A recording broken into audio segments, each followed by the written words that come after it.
জানবাজারের বিখ্যাত ধনী প্রীতিরাম মারের পুত্রবধূ রাসমণি বিধবা হবার পর নিজেই তাদের বিপুল সম্পত্তি ও বৃহৎ সংসারের হাল ধরেন। মাহেশ্ববংশী এই রমণীটি বিদ্যাশিক্ষা করেননি বটে, কিন্তু তাঁর জাগতিক জ্ঞান অতি প্রখর। তার স্বামী রাজা ছিলেন না, কিন্তু স্বামীর নাম ছিল রাজচন্দ্র। সেই সুবাদে রাজচন্দ্রের পত্নীকে অনেকে রানী বলে অভিহিত করেন এবং তিনি রানী নামের যোগ্যও বটে।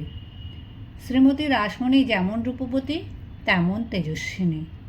রূপের জন্যই সামান্য দরিদ্র পরিবারের সন্তান হয়েও তিনি এত সম্পদশালী পরিবারের বধূ ও কর্ত্রী হিসেবে প্রতিষ্ঠিতা হন।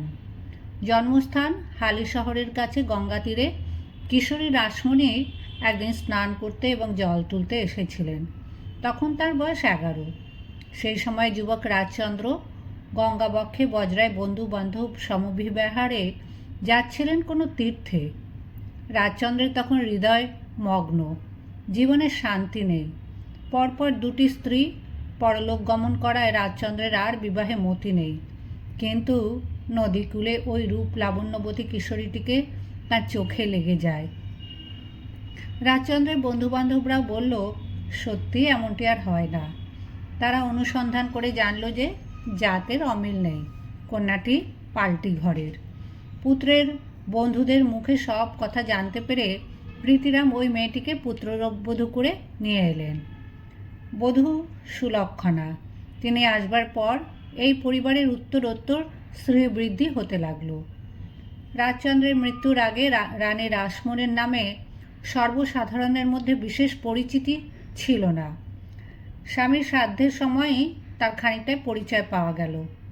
এমন দানশীলা রমণী কেউ আর আগে দেখেনি। দানসাগর শ্রাদ্ধে পর 2 দিন ধরে তিনি মুঠো মুঠো ধন দান করতে লাগলেন। তার নির্দেশ কোনো প্রার্থী যেন ফিরে না যায়। 3য় দিনে তিনি করলেন তুলট। শুদ্ধ বস্ত্র পরে রানী রাসমণি বসলেন দাঁড়িপাল্লার একদিকে, অন্যদিকে চাপানো হলো শুধু রূপোর টাকা। তাঁর দেহের ওজন হলো 6017টি রৌপ্য মুদ্রা। সেগুলি সেই দণ্ডে বিতরণ করা হলো পণ্ডিত ব্রাহ্মণদের মধ্যে। তারপর থেকে যে কোনো মহৎ কর্মের উদ্দেশ্যে কেউ প্রার্থী হয়ে এলে রানীর কাছ থেকে আশাতীত দান পেয়ে যায়। রানী রাসমণি যেমন একদিকে অকাতরে দান করেন, তেমনি অন্যদিকে বিষয় সম্পত্তিও বাড়িয়ে চলেছেন। কী জমিদারি পরিচালনায়, কী ব্যবসার কাজে তিনি পরিচয় দেন অসাধারণ বুদ্ধিমত্তার। অর্থ উপার্জনে তার যেমন আনন্দ, তেমনই ব্যয়। কলকাতার অন্য ধনীদের প্রায় সবার সঙ্গে রাসমণির একটি পরিষ্কার পার্থক্য চোখে পড়ে। অন্যরাও অনেক সময় দান ধ্যান করেন বটে, কিন্তু বিলাসে প্রমাদেও তারা কম অর্থ ব্যয় করেন না। কিন্তু রানী রাসমণি শুদ্ধাচারিণী। বিশেষ বিশেষ তিথিতে তিনি ভূমিশয্যায় নিদ্রা যান। কলকাতা ধনীদের মধ্যে একমাত্র ঠাকুরবাড়ির দেবেন্দ্রবাবু সমস্ত বিলাসিতা পরিত্যাগ করে ধর্মপ্রচারে আত্মনিয়োগ করেছেন। এক হিসেবে দেবেন্দ্রবাবুও রানী রাসমণির প্রতিপক্ষ। দেবেন্দ্রবাবু প্রচার করছেন দেশবাসী পুতুল পূজা পরিত্যাগ করে নিরাকার ব্রহ্মের উপাসনা করুক, আর রানী রাসমণি পূজা করেন সাকার ঈশ্বরের। সমস্ত দেব দেবীর প্রতি তাঁর অচলা ভক্তি। হিন্দু ধর্মের মহিমা বিস্তারের জন্য তার ধন ভাণ্ডার উন্মুক্ত। প্রিন্স দ্বারকানাথ তার স্বামীর কাছ থেকে একসময় 2 লক্ষ টাকা কর্জ নিয়েছিলেন। যথাসময়ে তা শোধ করতে পারেননি বলে ঠাকুরদের জমিদারির একটি পরগনা এখন রানী রাসমণির অধীনে। সুতরাং প্রকারান্তরে দ্বারকানাথেরই জমিদারির টাকায় দেবেন্দ্রনাথ ও রানী রাসমণি পরস্পর বিরোধী 2 ধর্মকর্মে ব্যপ্ত। আতুরালয় স্থাপন, গঙ্গায় ঘাট নির্মাণ, বিভিন্ন তীর্থে দেবদেবীর অলঙ্কার সজ্জা, এসব তো আছেই। তাছাড়া এই নগরের উন্নতিকল্পেও তার যত্নের অন্ত নেই। জানবাজারে রানী রাসমণির প্রকাণ্ড অট্টালিকায় দোল দুর্গোৎসবের জাঁকজমকও কয়েক বৎসরের মধ্যে প্রবাদ প্রসিদ্ধি পেয়ে গেল। দুর্গোৎসব করতেন বটে পোস্তার রাজা সুকুমার রায়, তারপরেই রানী রাসমণি। এইসব উৎসবে সারা শহরের লোক ভেঙে পড়ে তার বাড়িতে। রথের দিন পথে বেরোয় প্রাসাদ তুল্য সম্পূর্ণ রূপোয় নির্মিত রথ, তার পেছনে প্রায় 8 ক্রোশ ব্যাপী শোভাযাত্রা। তাতে অবিরাম শোনা যায় গীত, বাদ্য আর হরিবোল ধ্বনি। দুর্গোৎসব উপলক্ষেই রানী রাসমণির অন্য একটি রূপ প্রকাশিত হলো একবার। মহালয়ার দিনের বোধন থেকে শুরু হয় উৎসব। সপ্তমীর দিনে খুব ভোরে ব্রাহ্মণরা নবপত্রিকা নিয়ে গঙ্গায় স্নান করাতে যায়। তাদের পেছনে পেছনে বাজনা দ্বারা ঢাক, ঢোল, সানাই, করতাল বাজাতে বাজাতে চলে। সেই তুমুল বাদ্যরবে এক সাহেবের নিদ্রার খুব ব্যাঘাত হলো। তিনি গবাক্ষ খুলে দেখলেন একদল অর্ধ উল্লঙ্গ নেটিভ বিকট শব্দ করে লাফাতে লাফাতে চলেছে। নেটিভদের অনেক প্রকার উদ্ভট মূর্খামির পরিচয় এর আগে পাওয়া গেছে, কিন্তু সূর্যোদয়ের আগে সকলকার ঘুম ভাঙিয়ে একই উৎকট আনন্দ। মুখ রক্তবর্ণ করে সাহেব দারুণ চেঁচামেচি করতে লাগলেন এবং তখনই হুকুম দিলেন বাজনা বন্ধ করার। কিন্তু রানী রাসমণির লোকেরা শুনবে কেন? তারা কর্ণপাত না করে তেমনভাবেই ড্যাং ড্যাং করে চলে গেল।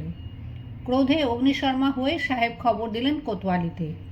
পুলিশের সাহায্য চাইলেন, যাতে ফেরার পথে ওই নেটিভরা তার শান্তি ভঙ্গ করতে না পারে। দু একজন অনুচর এ সংবাদ জানালো রানী রাসমণিকে। তিনিও দপ করে জ্বলে উঠলেন রাগে।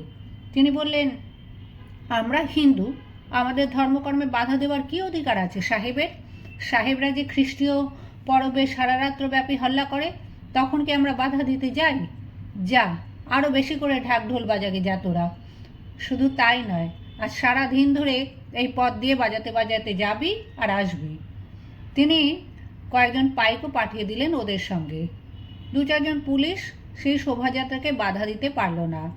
রাসমণির কর্মচারীরা বলল, আমাদের মা বলে দিয়েছেন এ রাস্তা আমাদের, এখানে আমরা যা খুশি করব। সাহেব হাত পা কামড়াতে লাগলেন। সারা দিন ধরে অসহ্য ঢাকের বাজনা তার কান ঝালাপালা করে দিল। সাহেব একটি মামলা ঠুকলেন রাসমণির নামে। ইংরেজের আদালতে ইংরেজ আনিত মামলার ফলাফল যা হবার তাই হলো। 50 টাকা জরিমানা হলো রাসমণির। কিন্তু এ রমণী বড় জেদি, কিছুতেই হার স্বীকার করার পাত্রী নন। জরিমানার টাকা জমা দিয়ে রাসমণি বললেন, বেশ, এরপর থেকে যে রাস্তা আমি বানিয়েছি সে রাস্তা দিয়ে অন্য কারোর হাঁটা চলার এখতিয়ার থাকবে না।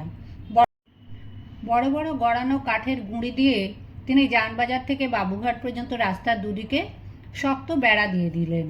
সব যানবাহন বন্ধ হয়ে গেল। নগর পরিচালকরা পড়লেন মহা অসুবিধে। শেষ পর্যন্ত তারা আপোষ করলেন রাসমণির সঙ্গে। ক্ষমা চেয়ে তারা জরিমানার টাকা ফেরত দিলেন। রাসমণিও তুলে নিলেন পথের বেড়া। এক স্ত্রীলোকের এই জয় কাহিনীতে খুব আমোদ পেল নগরবাসীরা। রানী রাসমণি আর একবার কোম্পানি বাহাদুরকে জব্দ করেছিলেন। সরকার থেকে হঠাৎ আদেশ জারি করা হলো, গঙ্গায় আর জেলেরা ইচ্ছে মতন মাছ ধরতে পারবে না। মাঘের সরস্বতী পূজার পর থেকে সেই আশ্বিন মাস পর্যন্ত গঙ্গা থাকে ইলিশ মাছে ভরা। তখন গঙ্গাবক্ষ জেলে ডিঙিতে ছেয়ে যায়। এর ফলে জাহাজ চলাচলে অসুবিধা হয় বলে ঠিক হলো যে যার খুশি সে আর এখানে মাছ ধরতে পারবে না। এজন্য কর দিতে হবে। কর দিতে গেলেই জেলে ডিঙির সংখ্যা যাবে অনেক কমে। মৎস্যজীবীরা গিয়ে কেঁদে পড়ল রানী রাসমণির পায়ে। অনেকের জীবিকা নষ্ট হবার উপক্রম। এখন রানী না বাঁচালে তাদের কে বাঁচাবে? তিনি ছাড়া তাদের জাতের দুঃখে আর কে সমব্যথী হবে? রাসমণি তখন আবার এক চমকপ্রদ বুদ্ধির পরিচয় দিলেন। সরকার মাছ ধরবার জন্য কর চেয়েছেন, ঠিক আছে, সেই কর তিনি একাই দেবেন। 10,000 টাকা দিয়ে তিনি ঘুষুরি থেকে মেটেবুরুজ পর্যন্ত গঙ্গা ইজারা নিয়ে নিলেন সরকারের কাছ থেকে।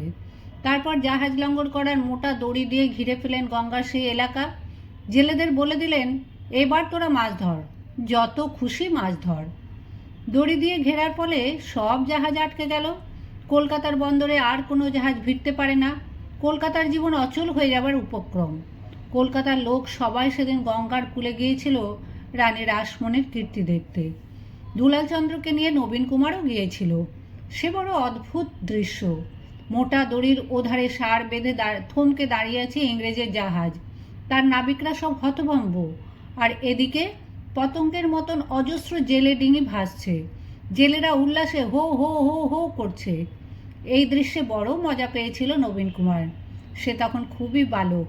তবু ইঁচড়ে পাকার ভঙ্গিতে সে দুলালকে বলেছিল, দেখ দেখ, জানবাজারের জমিদার নিয়ে ইংরেজের মুখে চুন কালি দিয়েছে। ব্যতিব্যস্ত হয়ে সরকার রাসমণির কাছ থেকে কৈফিয়ত তলব করলেন। রাসমণির উত্তর অতি সরল। মাছ ধরার জন্য তিনি গঙ্গার অংশ ইজারা নিয়েছেন। এখন সেই অংশ তিনি জেলেদের মধ্যে বিলি করতে পারেন, সে অধিকার তার আছে। এখান দিয়ে জাহাজ চলাচল করলে মাছ ধরা বিঘ্ন হবে। সরকার তাকে ইজারা দিয়েছেন, এখন তার সুবিধে অসুবিধে দেখার দায়িত্ব তো সরকারের। পুকুর জমা নিয়ে যখন বেড়া জাল ফেলে মাছ ধরা হয়, তখন কি পাড়া প্রতিবেশীরা সেই পুকুরে আর নাইতে আসে? শেষ পর্যন্ত সরকারকে রফা করতে হলো। গঙ্গাবক্ষে জেলেদের আবার বিনা করে মাছ ধরার অধিকার ফিরিয়ে দেওয়া হলো। রানীও দড়ি কাছে গুটিয়ে নিলেন। রানীর বয়স এখন 60, কিন্তু স্বাস্থ্য অটুট আর তেজও এক বিন্দু কমেনি। পরিণত বয়সে তার রূপ আরও মহিমান্বিত হয়েছে। এখনও তিনি স্বয়ং জমিদারি পরিচালনা করেন, প্রজাদের দুঃখ দুর্দশার কথা শোনেন। তার জীবনের প্রধান ব্রত দুটি: প্রজাদের প্রতি অবিচার রোধ এবং সনাতন হিন্দু ধর্মের সংস্থাপন। খ্রিস্টানি এবং নিরাকার ব্রহ্মের পূজা তার দুই নয়নের বিষ। হিন্দু ধর্মের গৌরব তিনি পুনঃপ্রতিষ্ঠিত করে যাবেনই।